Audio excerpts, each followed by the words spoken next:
set up in the workbench, or I mean the paint booth. We got my work hanging on my fancy high-tech rope. We're going to do the first coat super thin, just to make the edges of the tape stick down, and well, the tape's sticking down, but anyway, the point is that the paint won't seep underneath it. If the first layer goes on super thin, it won't seep, and then once that layer is dry, then you paint as thick as you like, just to avoid runs. So I'll show you a real light spray coat. It's not rocket science, so I'm not going to show you much of it, and next shot will be after it's done. We have to peel all the tape off. We'll see how that goes. It helps if you've already made a look around the guitar body and make sure that all the tape is stuck down right. You'll notice I cut the tape out of these cavities because I want the inside of there and inside of here to be red. This one completely irrelevant, doesn't matter. Get my cardboard set up. And then we just, there we go.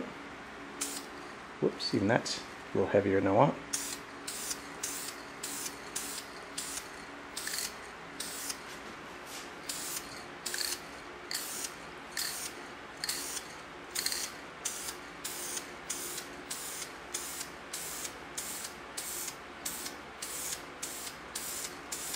It's kind of hard to see what I'm doing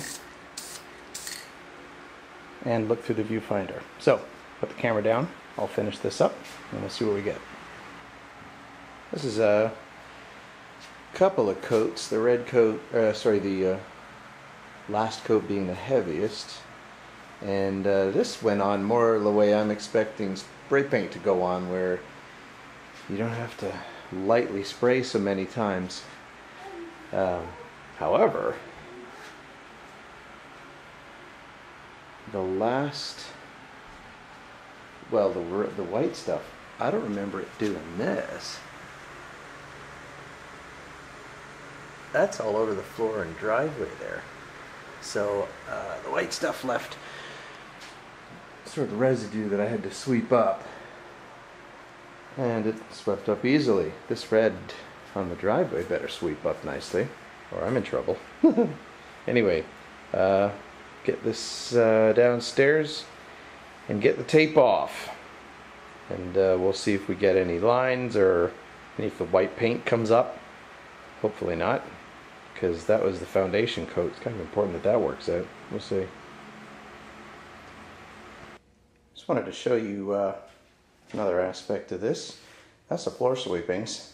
I'm not even exactly done yet, but if you sweep up white dust after painting white, you don't really think that much about it, but when it's sort of reddish paint dust, I think I'll use a respirator next time. I'm gonna have to see if I can get red paint off my fan, but I'm glad I covered up my valuables. Anyway, food for thought. Well, I just started taking this tape off, and you just have to find the edge and peel it, and you'll notice we're not getting perfectly crisp edges, and these ones I wasn't too worried about because I'm just going to relic that lightly and wear the paint down. There's going to be a lot of white around the edges. Where's a good example? There. So, I'm not getting super crisp lines. It's okay in the middle, but certainly where the tape overlaps, I'm getting a bit of mess, so we'll see how this goes when I get all the rest of the tape off.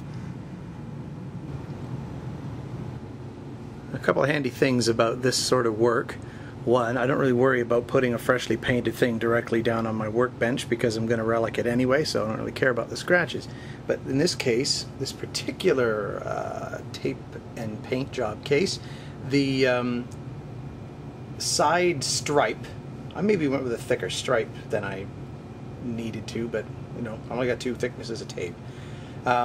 This stuff is covering all of the ends, so I will have an easy time picking ends, like grabbing the end of the tape to start peeling off the stripes as I pull this guy off all the way around the edges. So that's just a little happy coincidence, not by design necessarily. I'm probably going to have spray, I don't know if you can see that. The side stripe is so wide that it curls around the belly cut, but that's going to be a a relicking surface anyway, but that's definitely going to be a stripe that doesn't have a clean edge on it. Anyway, you can see it some more there. So I mean, these edges are not as clean as I wanted them to be. Meh. Once I start hitting it with sandpaper and stuff, I can keep an eye on those kind of features, and well, let's just see how it goes. So I got all the tape off. Looks pretty good. My stripes are not perfectly crisp, you know, the edges, some rough spots. There's just some tiny little triangles left over between the stripes. I'm surprised that I either didn't notice that or just wasn't thinking about it. The smallest or worst of which is this guy, which is easily taken care of. I just sanded off, but anyway, sort of outside of the area that I was going to relic. But there we go. So looks good. Headstock looks good. The next step is the black stripes, and then we're going to have a lot of clear coat work to do.